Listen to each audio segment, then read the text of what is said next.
The cross flags are in the air. We are past halfway of Daytona Speed Weeks. 2 races to go. The O'Reilly series, I guess we're going to call it. The NOS series, the NASCAR O'Reilly Auto Parts series, whatever we're going to call it. We're going to race tonight in about 3.5 hours. And I'm here with the Prince of DFS Army, Taco, to break down the, fourth, fifth race in as many days? 4th race. Yeah. 3 days. And it's been good so far. I mean, for me personally anyway, the first duel was the most successful. Second duel was kind of a break even. Gave a little back in the truck series last night. I think we had the right strategy. We had the right we had some of the right plays. They just didn't fall the right way. Spencer Boyd hurt at the end. Daniel Hemrick struggling. But alas, we get another crack at it tonight at what time? Lock is 5:07, something like that. Yeah. Yep. So we have to break it all down. How did the truck series go for you, Taco? I made 27 cents. Let's 27 go. cents earned, which is not bad considering my flag plant, Mr. Boyd, got snapped in half. Yeah, that was the one that set me down the leaderboard as well. I was going to tell myself that there's nothing he could do, but looking back at it, he could have gone left. But whatever. Hey, man, we're here. The Xfinity series, our best series last year, I think, results-wise. I definitely had my biggest wins in the Xfinity series last year. And it's actually been more chaotic than the truck series, which is new ground. I'm not used to this, but it's just been true. Yeah, and hats off to the truck field last night for a race that was as good as that was. Not a whole lot of carnage. They, for the most part, kept it pretty clean, which was very fun to watch. No, that needs to be the new normal. I don't know if it has much to do with the new point standings or whatever, because we had some guys out there trying to be terrorists, but it ended up being a remarkable race racing-wise. Like, that was fantastic. Yeah, and it's a good point. It's hard to say right now if the points format had any effect on that. I'm sure we'll be able to look back and say yes or no, depending on how they race going forward. But time to move on to the Xfinity series. We've got about 3.5 hours to lock. And I think we should start by, before we go into the domination station, do a setup. Let's hop over into the historical performances, because I think there's a lot we can understand for that. I'll start over on historical performances. And as always, I'll just sort by starting position. That's usually the best way to do it for these plate races. The first thing you'll notice is, unlike the truck series, where we had 1, if not 0, optimal starting in the front row, does happen in the Xfinity series and happened last year. It happened last year with 2 drivers. The Connor Zilic, Parker Kligerman. I remember losing a lot of money on that race because I was full fade on the Connor/Parker combo. But historically, these races have been more tame than some of the truck series races and even the Daytona 500. But we kind of saw that trend get turned upside down, especially in the second race here last year. Yeah, you tend to see Austin Hill in the front row of these things being optimal. Once again, for the 20th time in a row, Austin Hill, Jesse Love up front. And that's what makes the Xfinity, the O'Reilly series. I won't say NOS, because we have already had an energy drink sponsoring one of these series. So the O'Reilly Auto Parts, O'Reilly series.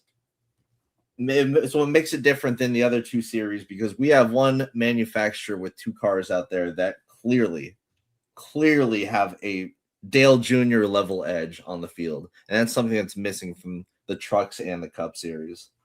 Yeah, and it's almost to the point where that's starting to work against them. Like the rest of the field knows that Austin Hill and Jesse Love, all things equal, just have an advantage on the field. And we saw it in a couple of the later season plate races last year. They struggled to find help. Like, they would help each other, but they didn't have a lot of help, even amongst the Chevys, who knew if you push Austin Hill to the front, Austin Hill is going to stay at the front. I think the one thing we did get to see in that second Daytona race last year is, whether it's a return to form or new form from JR Motorsports, they were very, very dominant here. That says Connor Zilic. Parker Kligerman was in that car for most of it, but the entire JRM contingent had a lot to say versus the RCR guys. It's the first time we've seen that in a long time. Yeah, and we're starting to see the field conspire against the RCR guys too. I mean, they will stay out up front for the first like 30 laps of the race, probably. That's what they usually do. But once one of them or two of them get shuffled back via pits or whatever, they tend to not want to work with them. Guys really don't want to push them either because they know that they're just going to push them to yet another Austin Hill victory. But yeah, with Junior Motorsports, low-key, that's kind of what we've always seen Allgaier do. It's just nice to see the other guys kind of step up there. And, of course, Kligerman, a very capable super speedway racer, was able to take a Connor Zilich, who pitted under green lap 1 and somehow managed to bring it back and win that race. Just one of those things you step back and say, hey, man, if that's what beat me, that's badass, man. That's good for him, especially after Kligerman got that truck race win taken away. Yeah, for sure. The one thing you'll start to notice as we go through this, the first major difference in the way I approach a Truck Series plate race versus an Xfinity Series truck race, or Xfinity Series or O'Reilly Series Daytona plate race is yesterday I had a rule that was at most one driver starting in the 15 in every lineup. Some people do at most 10. I'm a little more, I'm closer to like at most 2 in the top 15 because we do see these races. We do see dominators. There's more laps. And even on the screen here, you can see it's much more common to see guys starting in the top 15 hit the optimal. It takes about 50 points. So if you're starting in the top 5, you're going to need some domination, which is just so hard to predict. But as we go further back in the back half of the top 10 and into the top 15, you don't necessarily need all that domination. You just need a couple laps out front and kind of a top 3, top 4 finish to hit the optimal. Good chance 1 or 2 guys starting in the top 15 today will hit the optimal. Yeah, and something I see with this field is outside of Hocevar, there really aren't a lot of Cup guys going down. They all went to the Truck Series race, which was a bit more entertaining this week. Not really noticing much as far as B tier and A tier drivers. They're kind of lacking in this field. And also deep down, like we don't have any chalk place differential plays. So kind of makes the RCR guys or even the top tier JR guys look a little bit more interesting than they should. And really it's a tricky one. There's actually a lot of different ways you can go with this, which I kind of like in the 500 coming up, we've got some like super duper obvious plays, had some super duper obvious plays yesterday. This slate is a little bit, you got to really think about it a little bit more. I kind of really like it. Yeah, it looks to be a pretty fun slate. On that note, mentioning the Daytona 500, if you haven't got your 1 cent Pocket Max or Pocket Mini lineups in, head over to DK and do that now because I think that that contest is probably going to fill today. But there is a Pocket Mini for the Daytona 500 max entry of 150 at 1 cent each to get tickets to the one at the end of the year. Hopefully, we can have a bunch of DFS Army members in that Pocket Mini final like we did for NFL. That'd be awesome. Hell yeah. Another thing I want to point out here, yesterday in the Truck Series, we saw kind of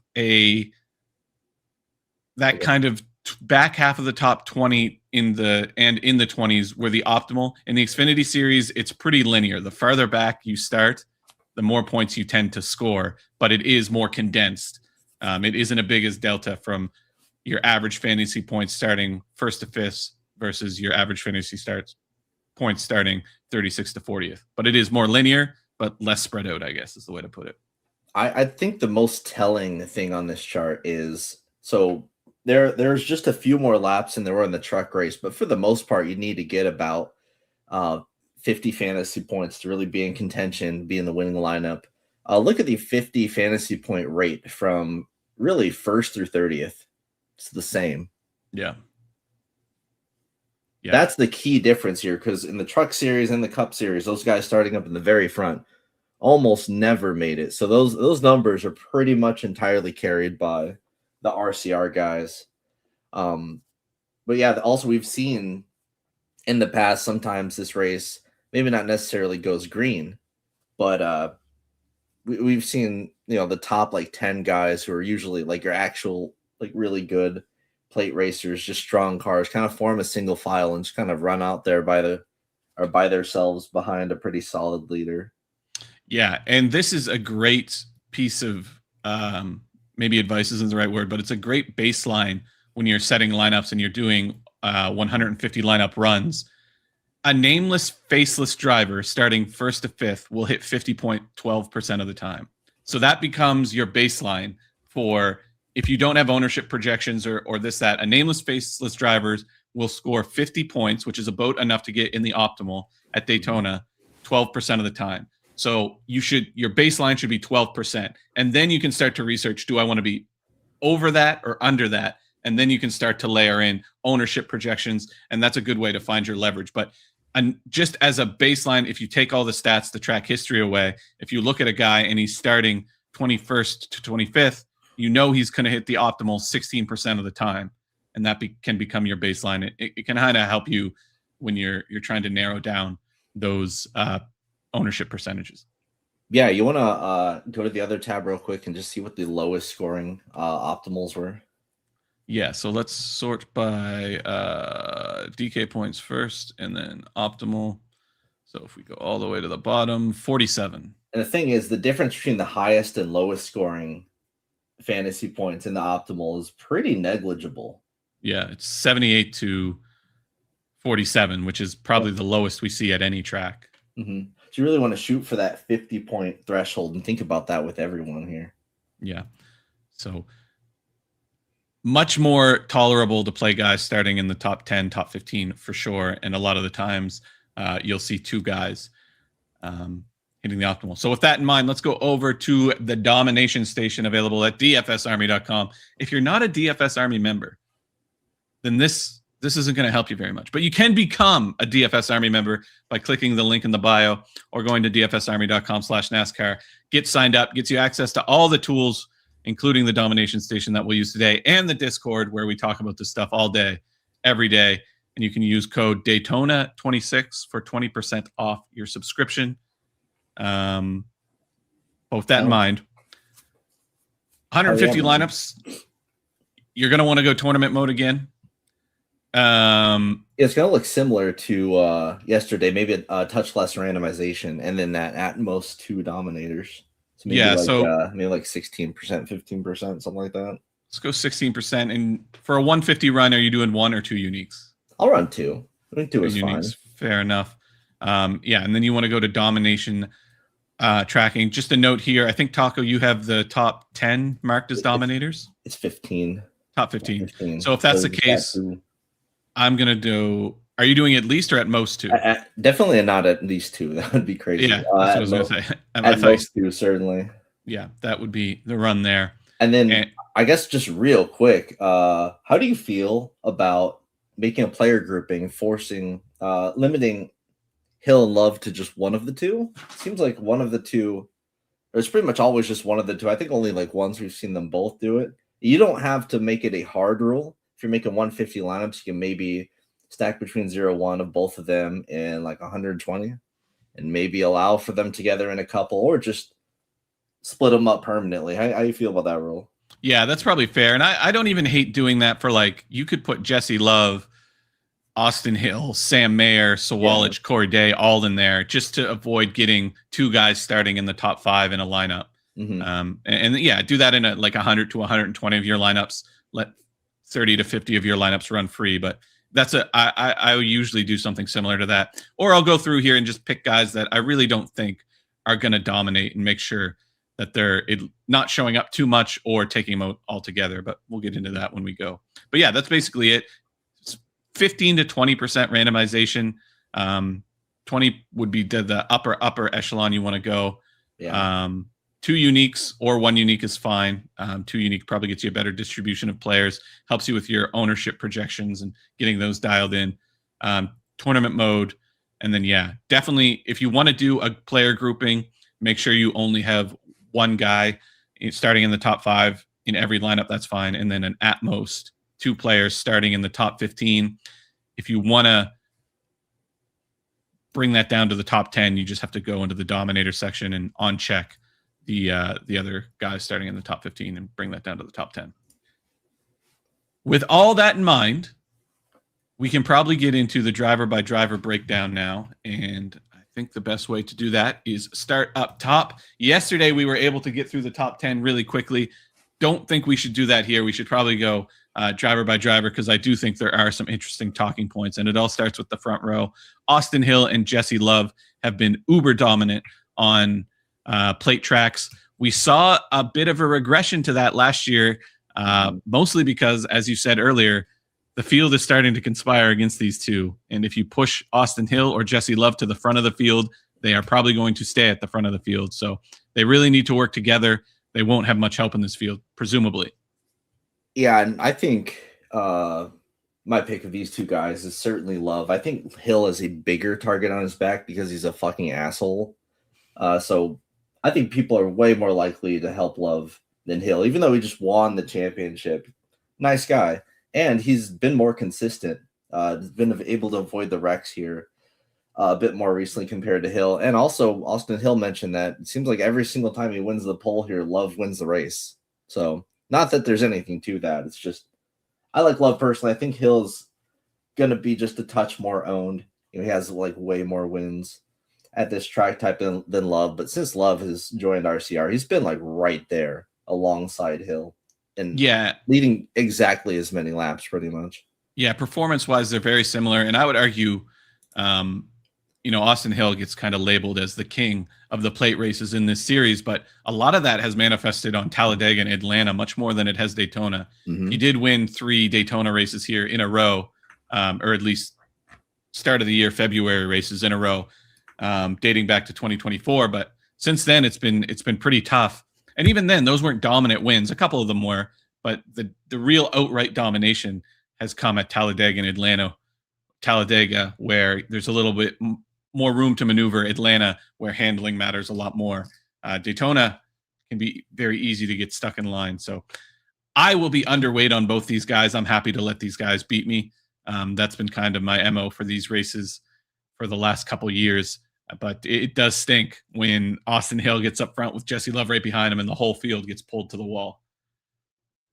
Yeah, I mean, I think if you're doing 2 runs like I am, because with the Xfinity race, like I like to make 2 different domination station runs, one for a more green race, one for a more chaotic race. I'm definitely liking these guys more in the green race, of course. I might even. Now, I don't know if I'll allow them together at all in that run, but certainly won't in the more carnagey runs. Yeah.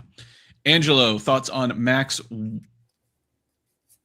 1-3-10, leaving both Hill and Love in addition to the Max 2 Dom. Max? I just don't know if I would play Mayer and Hill together. Oh, I see what he's saying. So running that rule and just on-checking Hill and Love. I see what you're saying.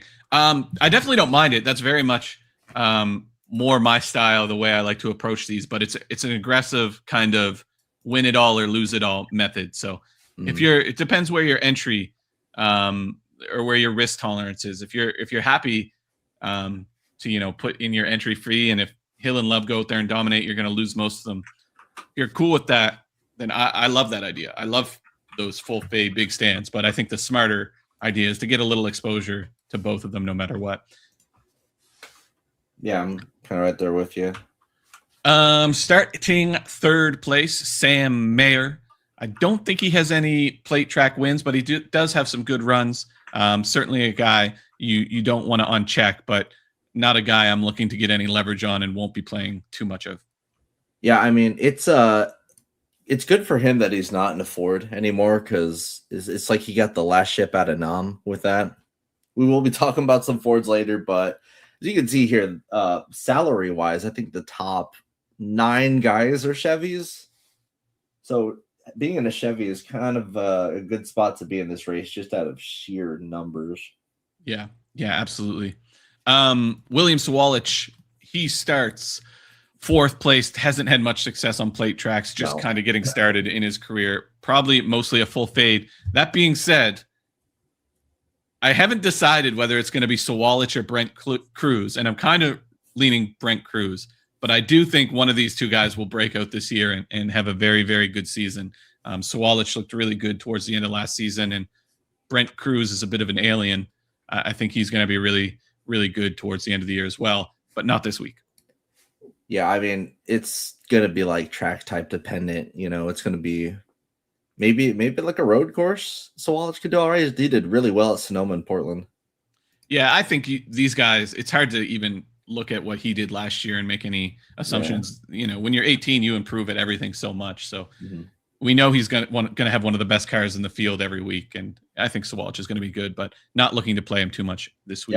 Yeah, I don't think he's as bad as his finishes make him look. Like he had Not a at all. pretty unlucky season last year overall. I mean, you've got Corey Day also just in the most recent winning Daytona car. Yeah.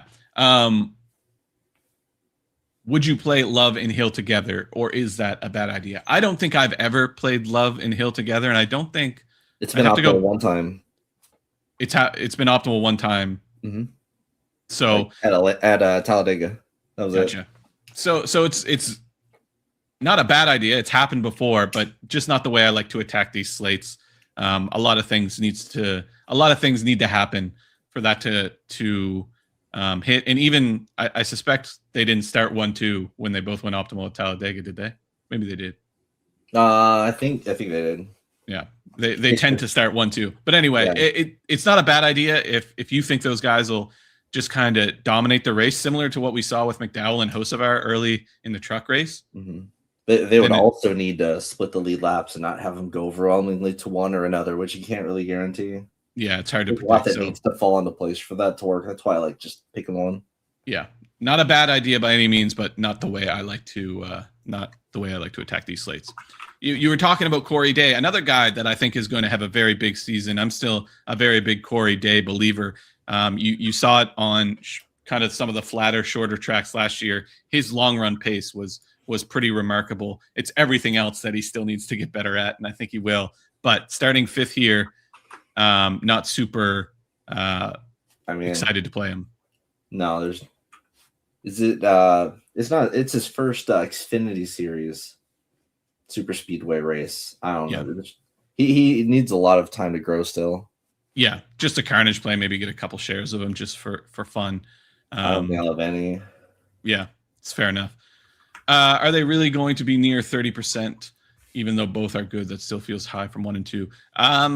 I mean, Taco, you can speak on ownerships better than I can, but I wouldn't be surprised, especially in big contests. They always are. This is just, they always qualify 1-2, so you can get ownership pretty locked in. This is about where they'll be. And there's also the big thing with this is that there are no like standout 10K, 9K, 8K place differential plays where ownership would usually be going to one of these guys like a Ross Chastain starting in the back or something. There's none of that. Look at the ownership once you get past Hill here, or even if you have it sorted by salary, like there's really nothing. There's Hocevar starting 20th. That's it. Everyone else is starting up front. I think it's going to lead to these guys getting a touch more ownership than we're used to. And usually they're around the 27% range. Yeah, and obviously your ownership projection model is complicated, and I won't begin to try to understand it, but it does try to find similar drivers in similar situations and use that to predict ownership. And we've seen Austin Hill and Jesse Love in this exact same situation many times. So we have very strong data. So if it's not 30 or 30, around 30% for these guys, it's a change in the field strategy more than a change in what's happened in the past. Yeah. Which would be unusual. Sheldon Creed is a very interesting one. He is so good at Daytona. A great plate racer altogether. Now he gets to try it in a Chevrolet. He's tried it in every other brand of car. In fact, he's tried it in a Chevrolet before, back when he ran for RCR. Went to Joe Gibbs Racing for a year. Went to Haas when they were Ford. Now Haas is in Chevrolets. I picked Sheldon Creed to win this race. Yep. I think Sheldon Creed is my favorite bet to win. That does not make him a standout DFS play by any means. Starting 6th place. He's only hit the optimal a couple times in his career here, and none of them have been starting up this high. So I don't mind getting a little bit of leverage on Sheldon Creed because I do think he'll perform really well, but I prefer to attack him on the sportsbook rather than in DFS just because of how restrictive a 6th place starting spot can be. Will the sportsbook allow you to bet him to finish 2nd yet? Because I think that's where I would put my money. You can probably get a exacta. So maybe Austin Hill, Creed. There you go. That sounds about right. Yeah. Starting 7th, the Raja Karuth car in number 88. This is the car that Connor Zilich and Parker Kligerman won in last July or August, whenever that was. Raja Karuth is pretty green to plate racing. He has a couple starts in the truck series and then ran Daytona here last year in a lesser car. I don't mind getting some exposure to Raja Karuth. I always look at, when it comes to plate racing, iRacing is a huge tool because there's no other way to get any experience on plate tracks until you get there. No other series in the world besides the top 3 NASCAR series and the ARCA series run at these big tracks. So iRacing can be a very useful tool. Simulation can be a very useful tool. And that is Raja's bread and butter. So I don't mind getting some exposure. But again, a 7th place starting spot is just a little restrictive, even though this is a race winning car as of last year. Yeah. I mean, again, it's just him being green. A lot of wreck opportunity for him here. Great car, right? It's just, even if he runs up in the top 5, it's just Hill and Love are probably going to soak up so many lead laps. Like, I feel like you would need to lead some laps if you're going to be optimal from up here. Yeah, for sure. Really see it, but I might have, this is one of the first guys where I might have like a splash. Yeah, for sure. Starting 8th, Patrick Staropoli replaces Nick Sanchez in the 48 BMR car. Worth noting that this is, by all intents, a RCR car. It was last year. So he has, we never saw Nick Sanchez or anybody in that 48 car have the same dominating type pace that Austin Hill or Jesse Love has, but the car has been very, very competitive. Nick Sanchez had some very good runs in this car on plate races. It's the same engine. There's a technical alliance there. So it's a very similar car. It's just a matter of Patrick Staropoli can maximize it, doesn't have a whole lot of plate experience. Worse a couple shares, I think. It's very easy to get leverage. He's going to be barely 5% owned in all slates, I think, or in all contests. So I don't mind playing him at 7 or 8 just because this is technically an RCR car, but not a whole lot of experience in this row. I don't think I'm playing Patrick, but I would if this was Atlanta, because Sanchez destroyed Atlanta in this car last year. Yeah. I don't know about Daytona, like the big Daytona race. It's a big spot for him. And starting 8th, I mean, no one's going to play him. So if you do play him, you'll be very different. Yeah. I just don't know where it comes from, like the lead laps and all that. Yeah. Yeah. That's why it's so, he's going to be barely 5% owned, if that. So it's easy to get leverage on him. Just kind of a car play. I do think Staropoli is a little underrated. I was pretty impressed with some of his Spire starts in the truck series. I think he's a decent enough driver. I think there'll be some opportunities to play him a little more down the line. Yeah, it'd be good to see him in good equipment and really see what he's made of. Yeah, Taylor Gray starts 9th, a guy that has a couple top 5 finishes on plate tracks, including a top 5 here in this race last year. Starting 9th, again, just the kind of guy you can get a little bit of a splash of if you want, but doesn't jump off the page starting 9th. Yeah, it's not as bad as Ford with the Toyotas. There being like, 5 of them, 6 of them. Yeah. They're just severely outnumbered here. So they have that going against them to begin with. I mean, JJR is a great team. Taylor Gray is going to have a pretty good season. We saw him really sort of break out some of the more standard cookie cutter track types late last year. But in this spot, I don't know. He wrecks a lot. Yeah. Ryan Sieg will probably get some ownership. He's a guy that has been kind of a great play on plate races in the past. Towards the end of last year, he really struggled to finish.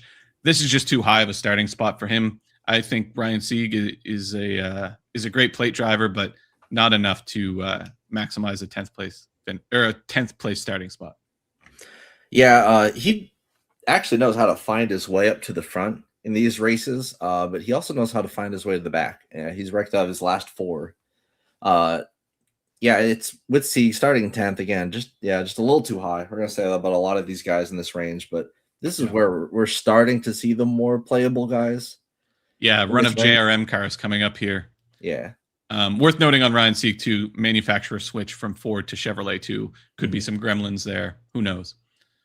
Carson Quaffle, the first, or I guess the second of the JRM cars after Raja Karuth. Quaffle had some really good plate race runs towards the end of last year. Ran second at Daytona or at Atlanta and Talladega. He ran pretty well at this race, if I remember correctly, last year, top 5 maybe. And these JRM cars have been really, really good. So I don't think it's a secret that Quaffle's pretty good at this track type, so it's going to be hard to get any leverage. But this is definitely the range where you start to feel more comfortable playing these guys. Yeah, and I mean, even Penske has his eye on Kvapil with how good he is at the super speedways. Not sure if he's like over finished really. He seems like he's actually just pretty solid at these. Hasn't really led laps yet, but these finishes are terrific. You know, a couple of half his races last year, top 5 finishes the super speedways, top 10 is 2 Daytona starts. Yeah, and very patient. You can see it in the data. Average running position of 22nd. Compare that to an average running position of top 10 for Justin Allgaier. Quaffle just happy to be patient and capitalize towards the end of races, which is a very good strategy. Yep. So definitely someone that probably will do better in the Carnegie runs, even though he's starting up a little bit further. Just the crash avoidance dudes.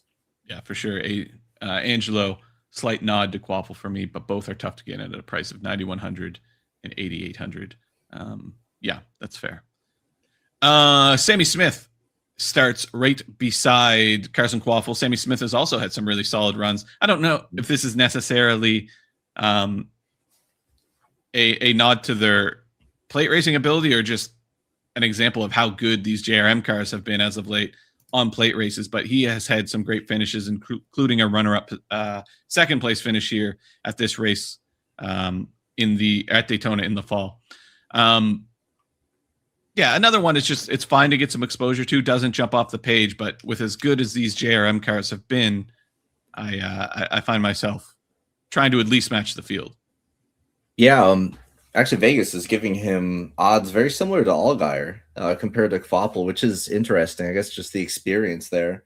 He's a winner at Talladega, almost won here last year, so not a bad play. I think this whole JGR monolith you can kind of play together.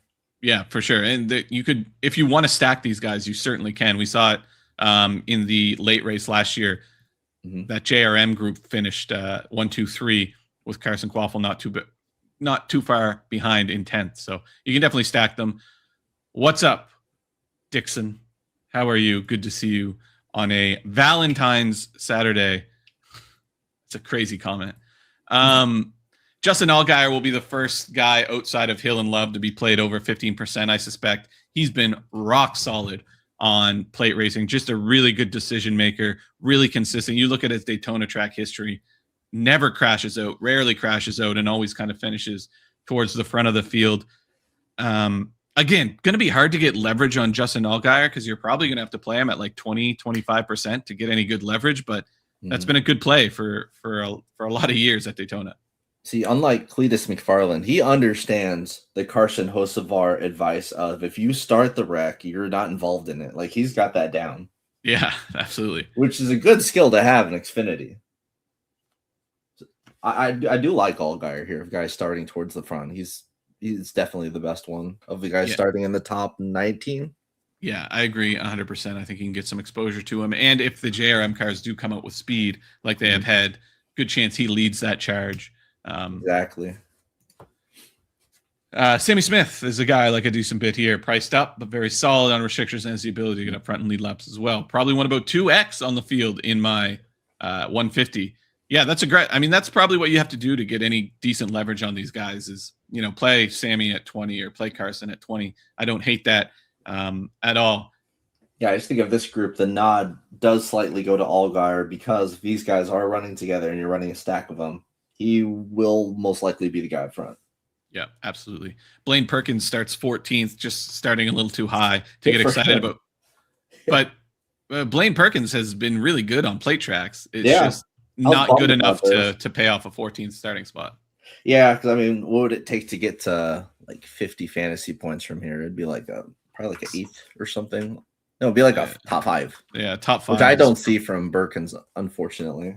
Yeah, probably be a little bit of carnage built into him finishing in the top 5, and there's probably better ways to attack carnage. So don't need much Blaine Perkins. Brandon Jones, a solid plate driver, but just that, solid. Not really good enough to hit the optimal. I think I looked earlier, he had hit the optimal once in 20 starts here. but has good runs. It's just he qualifies well and finishes well, and he's not a super dominant guy here. So a guy I think you can get exposure to, but I'm not looking to get any leverage on Brandon Jones. Yeah, he would need a top 5 to hit that 50-point threshold, and he hasn't done that since like COVID. Yeah, 2020, I think that first. That's even pre-COVID because that that first Daytona race was since the pandemic. Pre-COVID, I don't know. We've had a lot of super speedway races since then because the Xfinity Series runs just as many as the Cup Series does. Yeah, so I don't mind being a little underweight on Brandon Jones. Gio Ruggiero is an interesting spot. He's making his O'Reilly Series debut, but in the ARCA Series and the Truck Series, I look to my left and see he's running third in the Truck or in the ARCA Series right now. He's a really, really good plate racer, and we've begun to learn that. He finished second, I think, again last night. It's just a matter of how quickly he can get acclimated to these O'Reilly Series cars, which have a very unique handling characteristic and aerodynamic characteristic.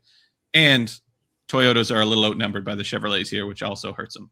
Yeah, I mean, JGR does seem good enough as a team to stay up there together. It's just, luckily, he qualified a touch high. We don't have to really worry about him. If he was starting in the 30s, it'd be like, or even the 20s. Yeah. But we do get kind of this like wait and see race because he's crushed absolutely everywhere. His first Xfinity race, we'll have to see how it goes. But yeah, if he's good, if he does well in this race, I think we just got to kind of chalk it up to him. He's fucking good at this, man. Yeah, and again, I think that goes back to my simulation iRacing theory, another big iRacing guy. These young guys come in ready to plate race because they've experienced it, at least in the digital world. Ruggiero looks really comfortable plate racing. Could go overlooked a bit. I do like Ruggiero, especially watching him like that. Yeah, I think the word's starting to get out on Ruggiero. I think the thing that'll keep his ownership down more than anything is starting 16th, but I don't mind matching the field. That's the big thing. Whenever it's your first race in a new series, there's always some dumb mistake to be made. Yeah, for sure. Jordan Anderson, crazy stat. Jordan Anderson has finished in the optimal 4 of 5 times at Daytona. The problem is all of those were starting from 30th and back. And now, for some reason, he decided to qualify 17th. So he needs a really outstanding run to hit the optimal here. But another guy that, similar to Carson Quaffle we talked about earlier, happy to run towards the back and capitalize at the end. Average running position of 21st, average finish of top 10.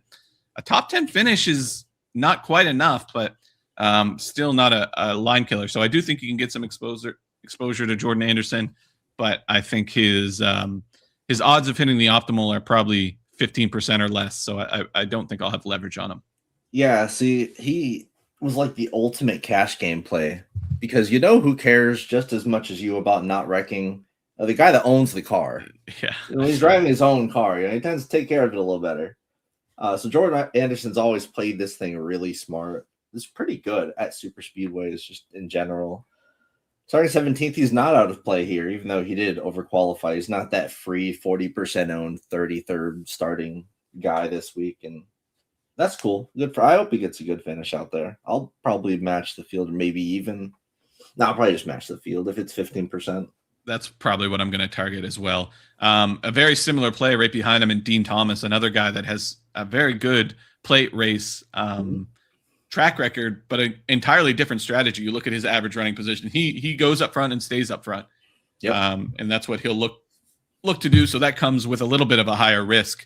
But again, everything we said about Jordan Anderson, you can say about Dean Thompson. His odds to hit the optimal are affected pretty greatly by a 18th place starting spot, but he's finished 7th and he finished 7th and 8th here last year. If he does that again, that probably gets him pretty close to 50. So another guy you can get some exposure to. Yeah, and he starts near a bunch of his fellow Toyotas, so he won't be super outnumbered. Yeah, out there, at least compared to the Fords. I think I'd be more comfortable being overweight on Dean Thomas than I would Jordan Anderson. Yeah, or Dean Thompson. I said, not Dean Thompson. Yeah, they're both coming in on a streak of top 10s here. Yeah, even in the truck series, pretty good. The super speedways. Absolutely, yeah. But definitely more of a Jordan Anderson owns the car. Dean Thompson definitely does not own any of the cars he drives because he is pretty aggressive. I think for like 2 or 3 years in a row, he led the Truck Series in incident rate, but he's calmed down on that a lot with the move to the Xfinity Series. Yeah, I was going to say, shout out to Oh, Dean Thompson. GP2 player. He definitely repaired his reputation because he did have a negative reputation for a couple years, but last year was a good year for him. And yeah, not a guy, probably one of the only guys in this back half of the top 20 I'm looking to get a little overweight on. Yeah, we'll have some plays towards the end. What's up, Tattoo? Emmerling, he starts 19th. He had some really, really solid runs here last year in pretty much every plate race, but none good enough to pay off a 19th place starting spot. Just kind of overqualified, I think. Yeah, I mean, even here, nothing but top 20 finishes with a 25th place average running position. So you know what's going on here. He's avoiding these wrecks. Yeah, you can playable in the Carnage run, but man, if this thing in my green run, I don't think I'm gonna even have Emmeline checked. Yeah. The first time, the kind of decision, the first real big decision we need to make on this slate comes at position number 20th. Carson Hocevar will make his attempt at a Daytona win here in the 42 Youngs Motorsports, taking over for Anthony Alfredo, I believe, ran this car last year. Alfredo ran pretty well in this car last year. My concern here, and we saw this to a T last night, Hocevar is so good. He is so good, not just at plate racing, at everything, but at plate racing in particular. He makes bold, aggressive moves, but the minute he faces adversity, he completely melts down. We saw him wreck himself about 3 times yesterday. And I think he will face some of that adversity here today because this Young's Motorsports car is a bit down on power compared to some of the other Chevrolets. He's going to try to make up for that, and I think that makes him a pretty big crash risk here. Yeah, and he was not quite a terrorist, but once he started wrecking, he just didn't stop. He knew he has nothing to lose.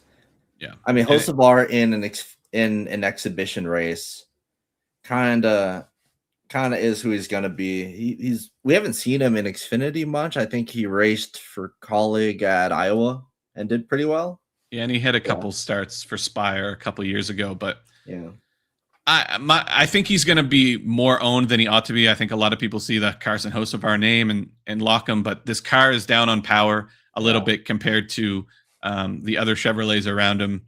And yeah, when Carson is down on power, that means he's going to make something happen, and that comes with great risk, as we saw in the Truck Series yesterday. It's the same thing as Ty Gibbs. Like, they can drive winning cars very fast, but when there's adversity is when they tend to struggle. And I think that's just a maturity thing. But yeah, I find myself wanting to be underweight on Carson Hocevar in this spot.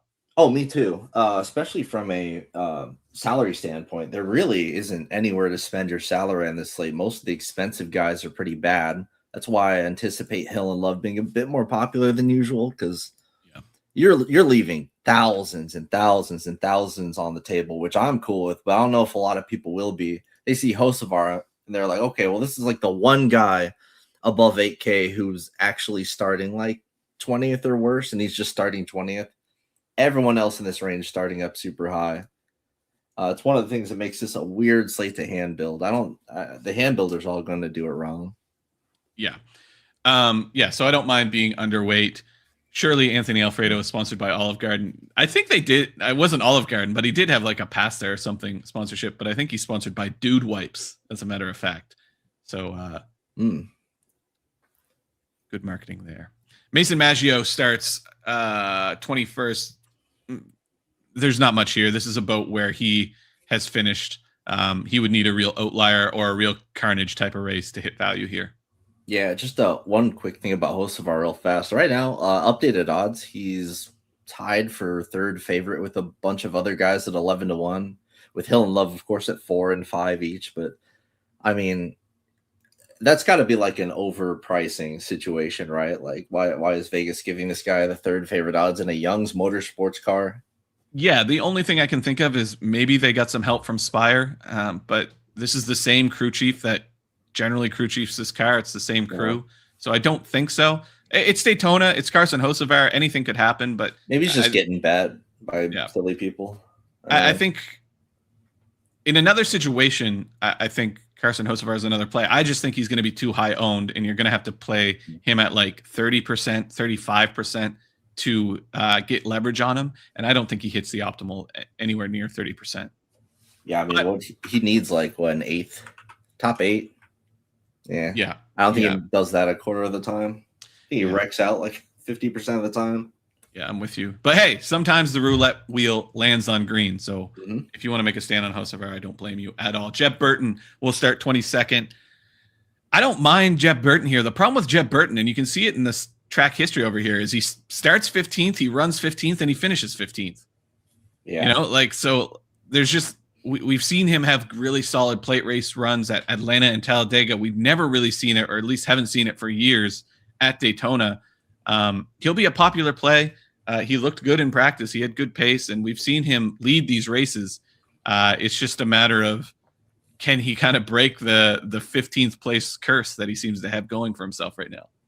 Yeah, he's really high floor, but the ceiling isn't quite there, especially starting 22nd. Usually someone that you would enjoy to play whenever he qualifies even somewhat near the back. So at least he's not starting 15th. He has that innate floor to him, but does he make the cash game lineup? Not really. Yeah. Is he GPP exciting? Kind of, but not really. This is like the worst place for him to start, because if he started like closer to 15th, then he's going to be super low owned, and you think, well, maybe you can get some leverage on him. Mm-hmm. If he started towards the back, then he becomes kind of like, well, he's going to finish in the top 15. Yeah. And so now he's 22nd. He's probably going to be like 30% owned. Just hard to get to. So I find myself maybe a little bit underweight on Jeb Burton, but it's more of kind of a match the field situation for me. Yeah, I mean, he's going to be popular. I think it's just because there's no, as we go down this field, you're going to see there's no standout place differential plays. There's actually a giant handful of guys that could be the highest owned on this slate. There's no one that really sticks out, because even some of, like, one of the better drivers, Daniel Dyer, starting in the back, is in a Ford. There's just so many question marks around these people, and the guys starting in the very back are kind of who you'd expect. It's a tough one. I think it might just be Austin Hill highest owned, which doesn't sound right, but it might be, or even Harrison Burton starting 24th, who we'll get to. Yeah, for sure. I agree with Angelo all the way here. Hocevar could be a liability, could absolutely win the race and lead a ton of laps. He can also lead early and crash, and that's kind of what I'm expecting. 22% here, maybe 20. That's about right. That's kind of what I'm feeling as well. And maybe even not that. I might be closer to 15. Luke Fenhouse starts 23rd for a new team, Hettinger Racing, another Ford, the third Ford in this field and the first on the grid. Just a lot of unknowns here. It's, I believe, Luke Fenhouse's debut in the O'Reilly series. Very little, a short track guy for sure. Not a plate racer by nature. Just too many question marks, and you're not going to be comfortable playing any of the Fords at all today. There's just no help. Yeah, I mean, no, super duper green. I mean, the other Fords, I guess we'll talk about, but man, yeah, Fenhouse really just the odd one out here, qualified too high. Yeah, pure carnage play for me. That takes us to Harrison Burton, who I think is my favorite play on the slate, but just because it's such a weird slate. He starts 24th in a Sam Hunt racing car. This has Toyota support behind it, so these are good race cars. Harrison Burton is a super solid plate racer. Even in the 25 car he ran last year, consistently inside the top 15 at every single super speedway race. And back when he was in Joe Gibbs gear, which is probably closer to what he's in today, he was consistently in the top 5. I love Harrison Burton here. Yeah, I'm kind of there with you. He starting 24th. It's weird to think of that as like a cash game play or really a top tier play on a slate like this, but he sort of is. Like he just doesn't wreck, and it's his fault. He actually puts in the effort to get in the right spots and not wreck. He runs up front. He's smart. He's not aggressive. He's on the conservative side. Pretty happy to just get a good finish. How he had an amazing season on the super speedways last year, and that was without a top 5. So I guess the higher end ceiling isn't quite there, because if you look at those older finishes back at Daytona, that was in top tier equipment. Not the case anymore, but he's a very, very solid 10th to 15th place guy. And for cash games, it's weird to say, but I have a guy starting 24th in my cash lineup right now on a super speedway, which is a rarity. And the move from AM Racing to Sam Hunt Racing, at worst, is a lateral move. I would argue it's probably a slight step upgrade, up. yeah. Yeah, I would step up. I would argue it's a step up for sure. So yeah, I'm very bullish on Harrison Burton, and like he's probably going to be him or Austin Hill will be the highest owned guy, but I still want to get some leverage when it comes to Harrison Burton. Brennan Poole starts. Or sorry, go ahead. No, I was just about to say, and when we're talking about highest owned guys, we're only in like the 30s. It's just one of these slates where it's spread out like butter. Yeah, it's thin. No, and Angelo made a great point here. Just the lack of standout plays makes him want to thin out his ownerships a bit today. I don't hate that idea. I'm going to have a lot more exposure to guys that I would usually on check. I probably won't on check too many people here just because it's a weird slate. Fantasy cheat code, Brennan Poole starts 25th. He was in the optimal a ton last year and has been a ton in the last couple of years, but it hasn't necessarily manifested itself on super speedways because he tends to qualify pretty decent. I think I looked earlier, and as you talk about Brennan Poole a little bit, I'll go and look, but it's a fine play. I think you'll go a little bit overplayed just because he is known as a guy that just gets crazy place differential. But he starts 25th, average running position 18th, average finish 18th. That's probably not enough to get you your 50 here. So this becomes a bit of a carnage play, even as good as Brennan Poole is. Yeah, and the thing with Poole all year long is that DraftKings just perpetually underpriced him. So it just kept forcing our hand to play him over and over and over. He's not really been optimal. Yeah, he's very similar to Jeb, just a good history guy, right? Someone that's solid. Someone that probably won't kill your lineup, but the upside is just not necessarily there. It can be.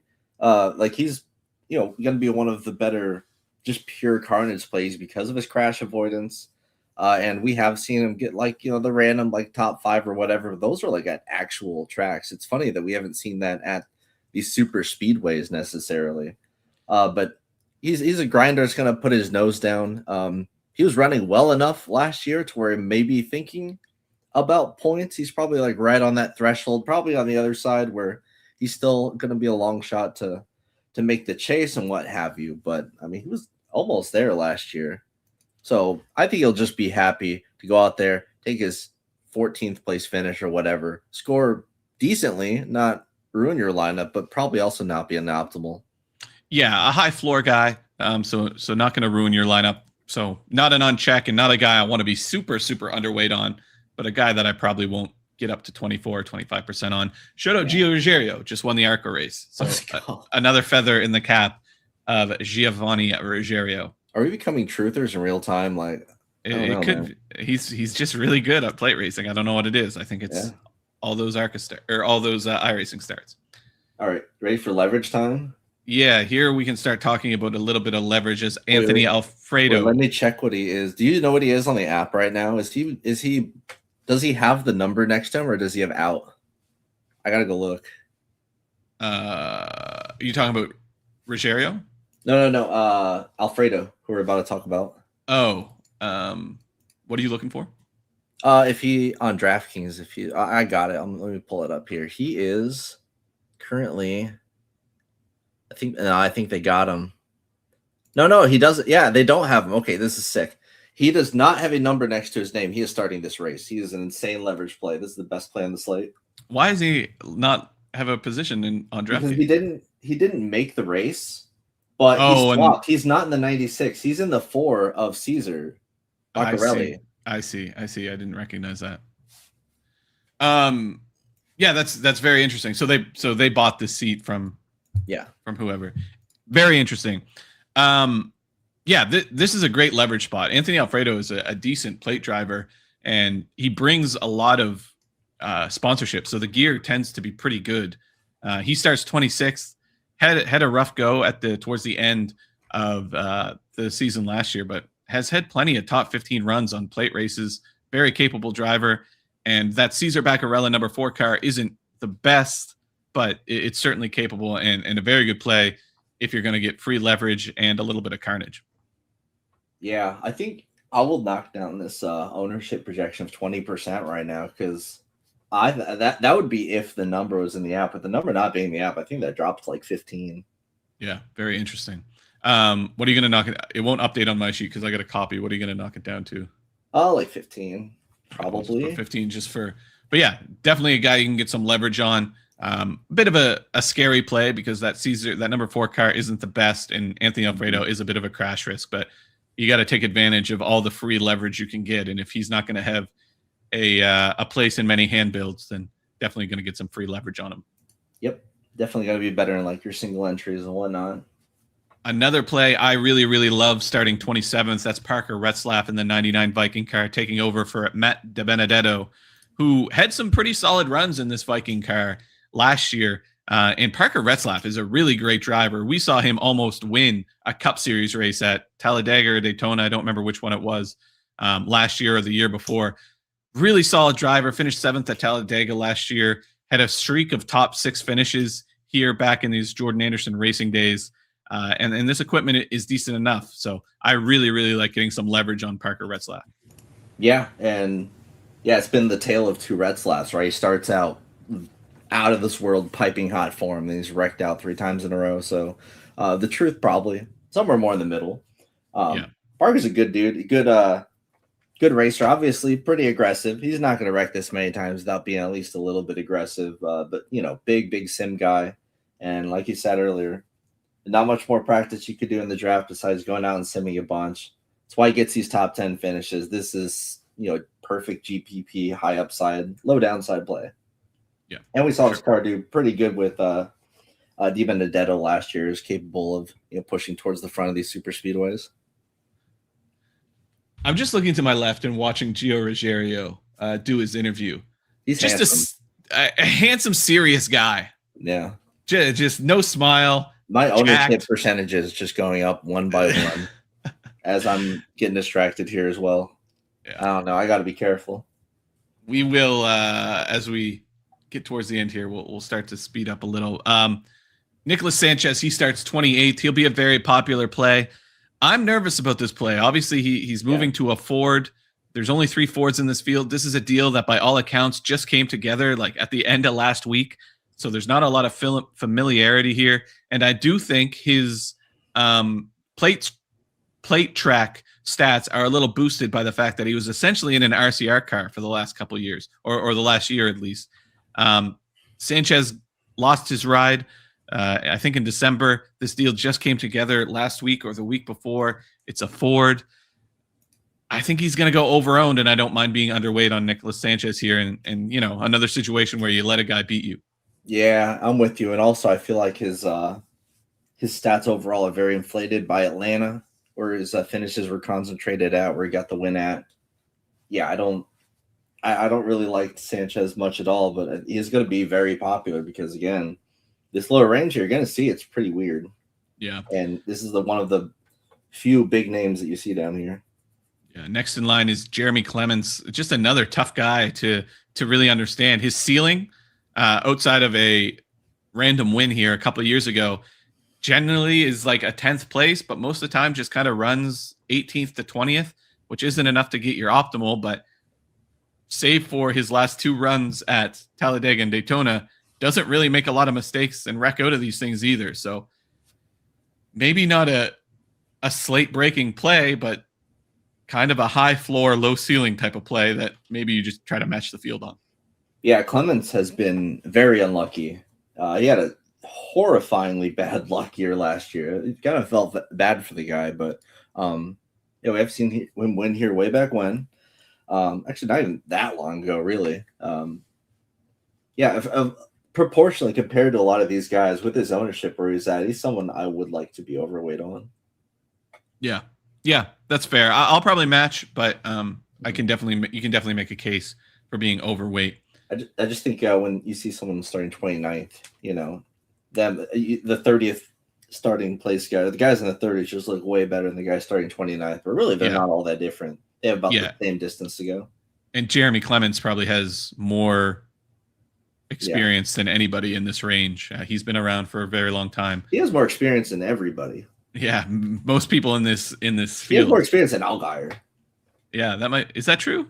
Because Allgaier went to the Cup for a few years. Okay, yeah, that's fair. So he might have more starts than anybody else in this field. So maybe you're talking me into being a little more aggressive with my Jeremy Clements exposure. He also owns the car, which I do like, although he didn't care about that 2 years ago. Jesus Yeah, Christ. it did make a difference.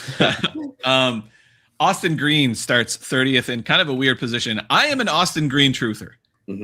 I think Austin Green is a very, very good driver, especially on road courses, but even we got SPG at home.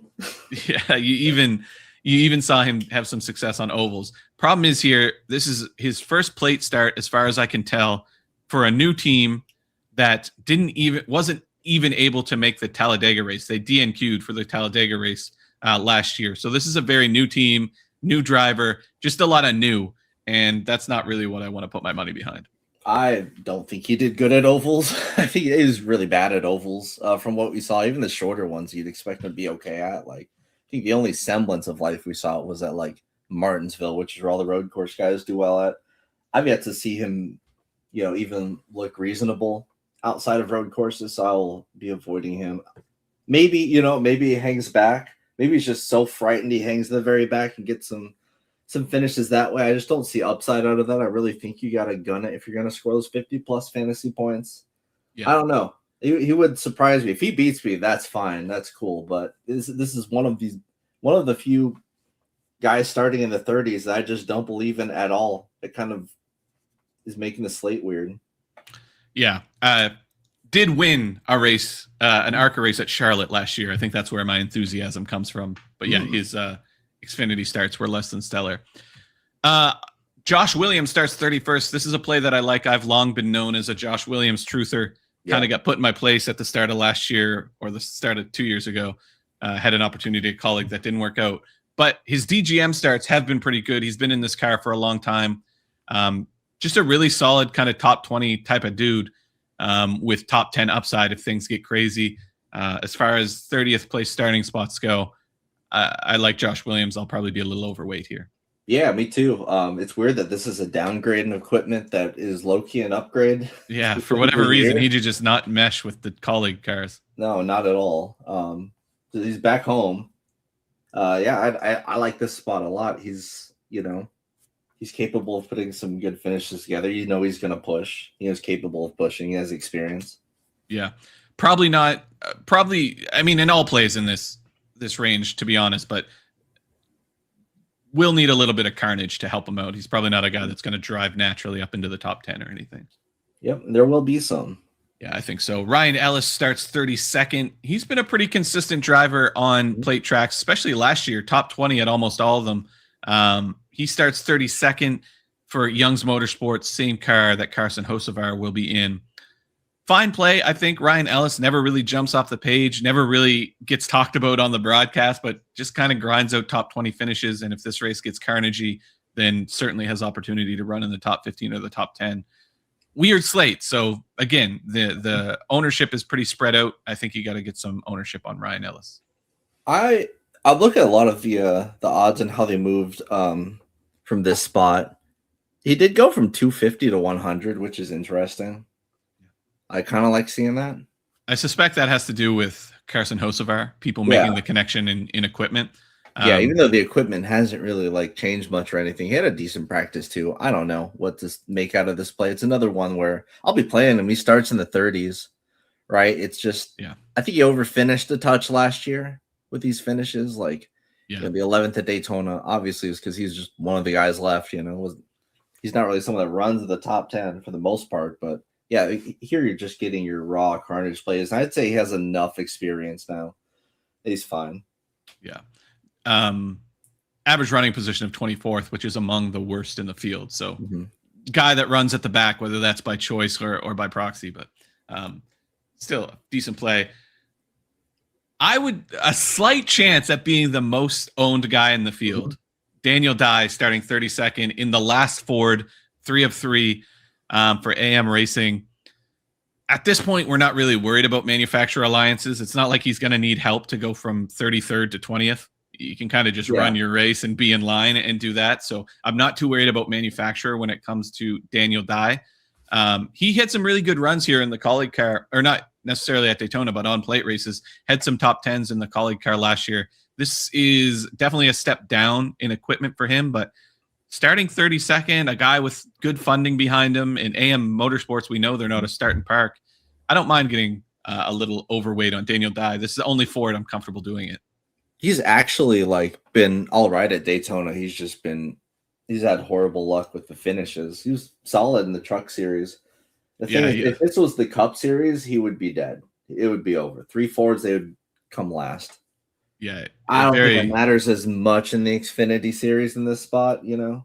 Yeah, especially the guys at the back half of the pack. They just want to move forward. So there's not a whole lot of manufacturer alliance at this level, but very interesting. 3 starts at Daytona, average running position 18.5, average finish 31st. So that 18th is much more representative of his ability. And 18th place, which is an average run for him, gets him 41. You get to 15, you're starting to talk about the optimal. So a good play, I think. And probably one of the of all the guys 30th and worse, he's got one of the better shots at hitting the top 15. He's one of the few guys that has the top 10s. Last year had multiple. So I mean, the skill is there. Yeah, and not necessarily reliant on as much carnage as some of the other plays in this range.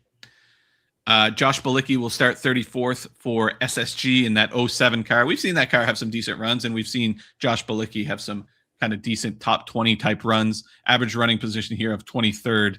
Not quite enough to hit the optimal, so he needs a bit better than an average run here. But another guy, just kind of, you got to get some exposure to. It's hard to make any firm stance on a lot of the guys in this range. Yeah, he wrecked out of his 2024 races. Other than that, he's finished every race here at Daytona and usually ends up over finishing where he runs. So another solid enough play, but not one that's going to really leap off the page here or get too crazy ownerships. You don't have to do too much to be overweight. I don't mind Blickett, all-season veteran. He knows what he's doing. Yeah. Starting 35th, having a very bad week is Natalie Decker. But alas, she'll start 35th. Natalie Decker has had some decent kind of top 20 type runs on plate races. This equipment is certainly not A tier. Probably just somebody you want to match the field on. A carnage play, to be sure. Has struggled struggled to run in the pack, just kind of benefited from carnage in a lot of these times. But if this is a carnagey race, she could be okay. Yeah, I was kind of wondering what happened to this team. It was known as Emmeline Gaze Racing for the last several years. Now it's known as like Gaze Ford Chevy Toyota, which what does that even mean? Yeah, it just means no idea what that means. It means their super speedway card is a Chevy, their intermediate card's a Ford, and their short track car is a Toyota. Jesus. They're sleeping at the whole neighborhood. I don't know. Natalie Decker, formerly known as the Truck Wrecker, now known as Proud Mom, out there again racing. Like the scheme and all, right? You know, actually finished okay last year in much better equipment. Who knows with this play? I have my hands up here. I have no idea what to expect of this car. Yeah, it wasn't like super off in practice, I guess. So that's neat. Yeah, I mean, Joey Gase has been around for a while. He's got good connections. He has some money, and Natalie Decker does bring sponsorship, brings cash. So, I'll probably match the field, maybe be a little overweight in my carnage runs, but don't expect this car to drive up through the field. It's probably just going to benefit from chaos. Yeah, this is definitely 100% a carnage run play. Another guy that I think has a very, very small chance. He's like plus 5,000 to be the most owned driver, but I do think Kyle Sieg is a very, very interesting play. He ran really had a huge improvement overall last year, and over the course of the last 2 years has shown great improvement on plate tracks. He gets good cars from his brother Ryan Sieg now. Seems to get closer to A-tier cars, switching over to Chevy from Ford. Kyle Sieg has just run really solid on plate tracks as of late, and in a area where there's not a whole lot of obvious plays. I think he becomes a pretty decent play. Yeah. Usually him starting 36 in this field would be, a pretty all right play. Starting in the back, just with how few great plays are in the back, he becomes one of the great plays. I think he's one of the best. I think he might be the best play in the 30s. Besides, I agree. Josh Williams. No, I think I prefer Sieg for sure. Yeah, there you go. Yeah, Chad. It sounds like there was a couple drivers that bought seats. Couple people that didn't make the race, but then bought somebody else's spot. So I'll have to go back and edit them after this. Because I don't think Natalie Decker qualified, did she? She bought a seat afterwards. I'm not sure. Who's there? I'll have to go back and check. I'll fix it. There was some movement after this podcast started. I'll go back and fix everything here in a few minutes. LeVar Scott starts 37th, fine play, 28%. Sounds about right for him. This is the same gear that Brennan Poole has. So certainly a capable car. Just LeVar Scott doesn't have much experience in this series, but he did have some good runs in the ARCA series. I think he finished top 5 the last 2 years in the ARCA series. So I don't mind getting some exposure to LeVar Scott here. It's just an inexperienced play. Plus, this is the second APR car. You never really know what you're going to get. Yeah, he's green, but at least not like super green. At least it's not like he hasn't raced a super speedway before. So not the most encouraging play to be back here with just the inexperience and all that. Generally try to avoid these guys, but yeah, a slate like this, I mean, they've definitely got to be in your rotation. It was kind of back there with the Fords in practice, so not super encouraging to see him being that far off the pace, but it's fine. You won't lose the draft or anything. Now, will he finish the race? I don't know, but yeah, it's just one of the risks we got to take out there. Yeah, for sure. And last on the grid, number 3 in the 38th spot, Carson Ware for Barrett Cope Racing, new organization this year. Good news is Carson Ware's got plenty of cash, so this car should be fine. Carson Ware is a fine driver. He finished top or borderline top 20 at Talladega his last couple tries. This is his first start at Daytona, I believe, but obviously starting last on the grid, a pretty high floor. I don't mind getting exposure to Carson Ware either. Yeah, and from what we know about the Cope cars last year, they were like okay in their spot starts, and Ware did not take a qualifying lap. So actually don't like he's not the slowest car in the field by any means. Yeah, that would probably be LeVar Scott. So yeah, we've seen him. We haven't seen him at this track, but at other super speedways, Talladega is ran fine. If he could just run fine again here in this spot, like great carnage play, starting dead last. And probably in my cash lineup. I think so. I would be really, really surprised if this was like a start and park type of situation. Carson Ware wouldn't be in this car if it was. This is Cody Ware's brother, Rick Ware's son. Plenty of cash to go around here. So while this might not be a competitive car, it should be a car that keeps all 4 wheels on the ground for most of the race. So yeah, just really high floor. I don't mind the play at all. Mm-hmm. And that does it there. So that takes us to the end. David Starr, Cesar Beccarella, Garrett Smithley, Joey Gase. We'll have to watch from the infield. They did not make the race, but yeah, really weird slate. Made the race. Yeah, well, one of them lost their ride due to cash. One's wiping their tears with dollar bills right now. But just really interesting distribution of projected owners. Like really 60% ownership soaked up in the top 2, and then this middle field. All kind of weird indescript plays, and then a couple 30 pluses at the back half. A lot of different ways to attack this slate. Hopefully you can find a script and stick to it, and hopefully at the end of it all, we make some money. Let's hop over to the sports book and take a look really quick. I will refresh this. I want to say one thing. I do think I've been doing this for 10 years now. I think this is actually this will be the lowest high of all the highest owned guys in the super speedway. I think this week has the potential for like the lowest. I've almost never felt so confident that everyone's going to come in under 40% owned on a super speedway slate, which usually we associate super speedway slates with a lot of chalk. Yeah, absolutely. It's really an interesting kind of slate. There's not a whole lot of obvious chalk plays here, and maybe there should be. Maybe we're just judging cars wrong, but we will see. Over on the sports book, Austin Hill is the favorite at plus 350. Jesse Love, expectedly behind him. Anything here that catches your eye, Taco? Yeah, Hocevar is 11 on DraftKings, but 17. Yeah, 17 on 365, which I guess is more in line with kind of where I had him. Yeah, that seems. I was a little bit worried about that. Yeah, nothing here kind of jumping off the page. Sheldon Creed is my pick to win, but at plus 1,400, not super excited to get much exposure to him. I mean, You know, Corey Day, I wish was a little longer. If he was, I might get some plays on him. If you want it, they even have Staropoli at plus 4,000, which is no good. Yeah, nothing here jumping off the page. If we go over the to outrights are going to be 30% plus rates, so I'm not surprised there's nothing bettable there. Really, you're wanting to bet top 10s at these, maybe top 5s. Yeah, top 5. Anything jumping out at me here as I look?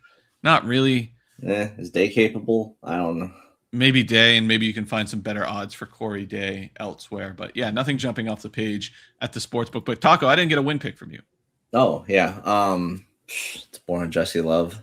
Yay! Yeah, real exciting. Yeah, that's fair enough. I'll go with Sheldon Creed. Hopefully, my goat can get another or his first Xfinity win after what, 6 years, 7 years? Like 15 second place finishes. Yeah, a ton of second place finishes.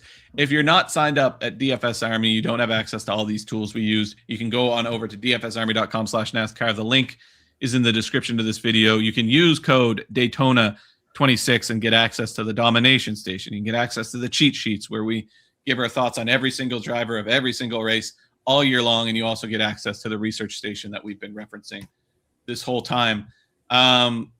Before I go, let's just do a quick domination station run because it's always already set up. I'll set randomization to 0 and just do a quick 150 to see what it gives us. See what Jesus, as Geek would say. Is this with rules? Yeah, the rules are set up, but not. I didn't add the Jesse Love separation rule. Likes Harrison Burton a lot. I agree. Very bullish on Nick Sanchez, which I am not as bullish on. But other than that, Daniel Dye, that seems right. Parker Retzlaff definitely seems right. Kyle Sieg definitely seems right. Where did it put Carson Ware, I wonder?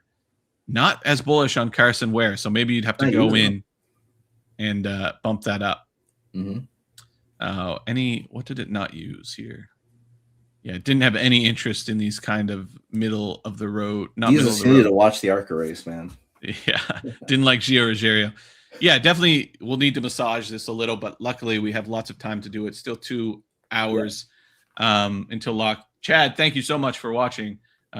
Tomorrow, hopefully, we'll have the big man with us to break down the Daytona 500. We'll probably do that around noon tomorrow. We'll see what Geek is up to. Hopefully, we can get him to join. Until then, enjoy the race tonight. Enjoy Valentine's Day, and we will talk to you tomorrow for the Daytona 500 breakdown, one of our best show or my favorite shows of the year. Like I said, hopefully Geeks with us tomorrow. Until then, we'll see you at the Discord. Taco, say your famous line. Helmets up, everybody. Let's go out and make that money. Let's go do this.